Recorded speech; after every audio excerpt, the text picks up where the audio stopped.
Hi అండి. ఇక్కడ చూడండి, మన గార్డెన్లో, మన టెర్రస్ గార్డెన్లో వచ్చిన చెర్రీ పండ్లు ఎంత బాగా ఉన్నాయో చూడండి. దీన్ని ఈ షేప్ చూడండి ఎంత బాగుందో. దీన్ని సూర్యముఖి నామ చెర్రీ పండు అంటారండి. మన గార్డెన్లో 2 రకాల చెర్రీలు ఉన్నాయి, బార్బడాస్ చెర్రీ ఒకటి, ఈ చెర్రీ ఒకటి. దీన్ని సూర్యముఖి నామ చెర్రీ పండు అని అంటారు. ఎంతమందికి తెలుసు? ఇలా చెర్రీస్ కూడా మన టెర్రస్ గార్డెన్లో చాలా బాగా వస్తాయి. వచ్చేది రెయినీ సీజన్ కదా, గార్డెన్లో ఈ ఫ్రూట్ చాలా బాగా వస్తుంది. దీన్ని ఒక చిన్న బకెట్లో వేసుకున్నా కూడా, డ్రమ్ములో కానీ ఒక 20 లీటర్స్ బకెట్లో కానీ వేసుకున్నా కూడా చాలా బాగా వస్తుంది.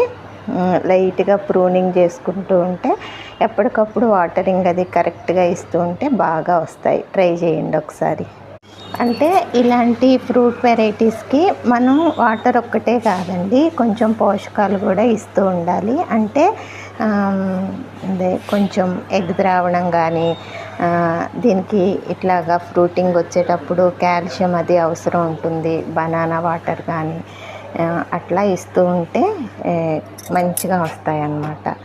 అయితే ఈ చెర్రీ పండు వచ్చేసి పూర్తిగా పండితే ఇంకొంచెం కూడా కలర్ చేంజ్ అవుతుంది. ఇది ఆగదేమోనని నేను కట్ చేశాను. చూడండి ఎంత బాగా వచ్చాయో. అయితే ఇది ఇంకా కొంచెం కలర్ వస్తే మంచి స్వీట్ ఉంటుంది. ఇట్లాగా కొద్దిగా పండితే కొంచెం పుల్ల పుల్లగా తీయగా చాలా టేస్టీగా చాలా బాగుంది. ఇది మనం తప్పకుండా గార్డెన్లో ఉండాల్సిన మొక్క. మనం చెర్రీస్ కూడా పండించుకుంటున్నామనే హ్యాపీనెస్ మనకు ఉంటుంది. చాలా ఇలాంటి ఫ్రూట్ వెరైటీస్ మనకు తెలియని ఉన్నాయి. ట్రై చేద్దాము కొత్త కొత్త వెరైటీలు.